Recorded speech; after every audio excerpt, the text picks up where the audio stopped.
خیلی وقتها مشکلی نیست که هدف نداریم. مشکل اینه که هدفمون رو اشتباه انتخاب میکنیم. سلام، من مائده سیروس هستم و تو داری به اپیزود 10 از مجموعه پادکست های بهبود توسعه فردی گوش میدی. اپیزود 10 چرا هدف میذاریم ولی ادامه نمیدیم؟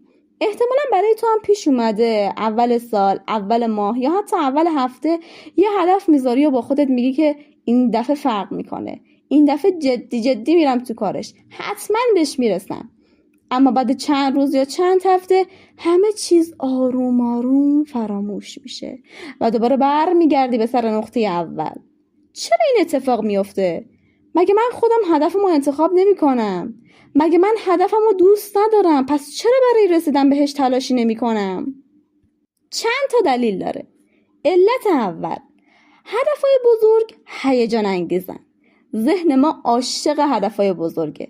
دوست داریم با خودمون بگیم از فردا هر روز ورزش میکنم، روز 50 صفحه کتاب میخونم، زندگیمو متحول میکنم.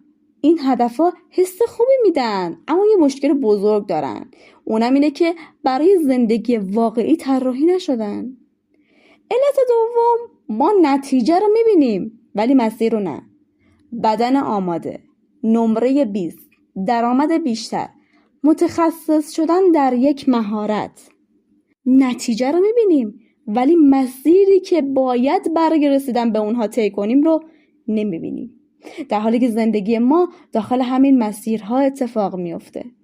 یه اشتباهی که ما میکنیم اینه که هدف میذاریم اما برای رفتارش برنامه‌ای نمیریزیم. مثلا میگیم من میخوام کتاب خون بشم. خب قطعا باید یه حرکتی بزنی دیگه، هر روز یه چند صفحه کتاب بخونی. یا میگیم من میخوام ورزشکار بشم. خب قطعا باید هر روز کمر همت رو ببندی و عرق بریزی. نمیشه که یهو تبدیل به هادی چوپان بشی. به جای اینکه بگی من میخوام ورزشکار بشم، بگو امروز برای رسیدن به هدفم چه کاری میتونم انجام بدم. هدف مهمه، اما اون مسیر و رفتارهای روزانه ماست که ما رو به اون هدف میرسونه. یه نکته مهم، آدم موفق فقط هدف ندارن، سیستم هم دارن. یعنی فقط به مقصدشون فکر نمی کنن، به کاری که باید امروز انجام بدن فکر می کنن. به جای اینکه هر روز به عدد روی ترازو فکر کنن، به ورزش امروز فکر می کنن. به جای اینکه مدام به موفقیت فکر کنن، به کاری فکر می کنن که همین الان برای رسیدن به هدفشون میتونن انجام بدن. یه تمرین برات دارم. یکی از هدفاتو انتخاب کن. حالا از خودت بپرس برای نزدیک شدن به این هدفم امروز چه کار کوچیکی میتونم انجام بدم؟ همین الان، همین امروز، همون یه قدم کوچیکو پیدا کن و انجامش بده. پس اگه بعضی از هدفات به نتیجه نرسیدن، فکر نکن که مشکل از تو بوده. شاید فقط بیش از حد روی نتیجه تمرکز کردی و به مسیر توجه نکردی.